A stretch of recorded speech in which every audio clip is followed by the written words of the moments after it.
In today's video, I'm going to teach you how to use online migration in DigitalOcean managed databases. We'll set up a managed database cluster in DigitalOcean so you have a reliable target for your online migration. By the end, you'll understand how to create the cluster, pick the right options for performance and cost, and get everything ready for a smooth cutover. Start by heading to the DigitalOcean control panel and look to the left sidebar for projects. Projects are how you organize resources, so it's a great way to keep your migration clean and contained.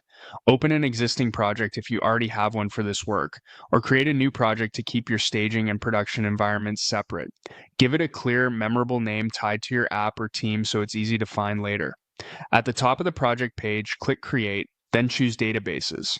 This takes you to the Manage Databases page where you can provision a fully managed MySQL, PostgreSQL, or MongoDB cluster.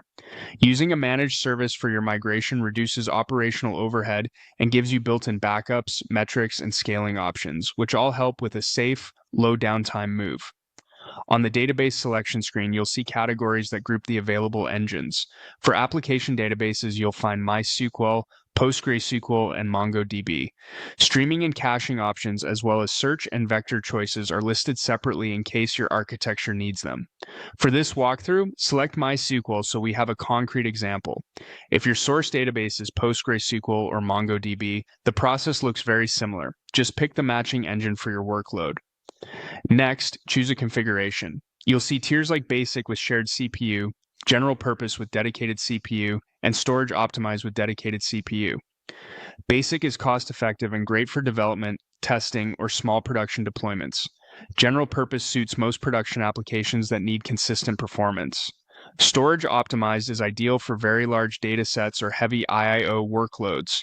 For now, select the basic shared CPU option to keep things simple and budget-friendly while you prepare and test your online migration. Now review the CPU options and plan sizes. Here you pick how much vCPU and RAM your database gets.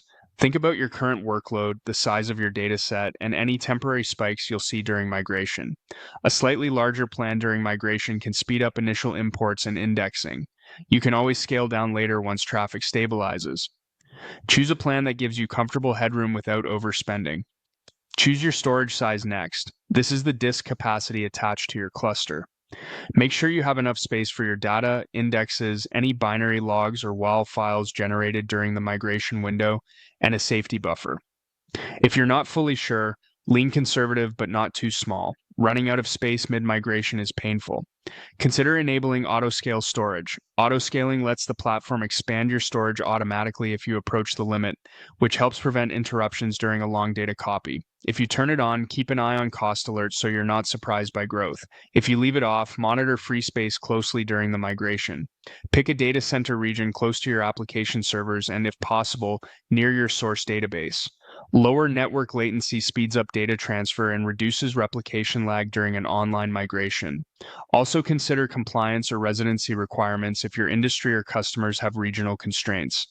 With the core choices made, review the Finalize and Create section. You'll see a summary of your engine, plan, storage, region, and the total estimated monthly cost. Double check that everything matches your expectations, since plan and region influence both performance and budget.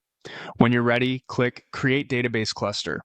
Provisioning typically takes a few minutes. Once it's ready, you'll have connection details you can use when setting up your online migration process. From here, you can validate connectivity from your application environment, confirm performance baselines, and ensure you have enough storage and the right sizing before you start replicating data. That's it. Your DigitalOcean managed database cluster is created and prepared for online migration. In your next steps, you'll use the cluster's connection information to move data with minimal downtime.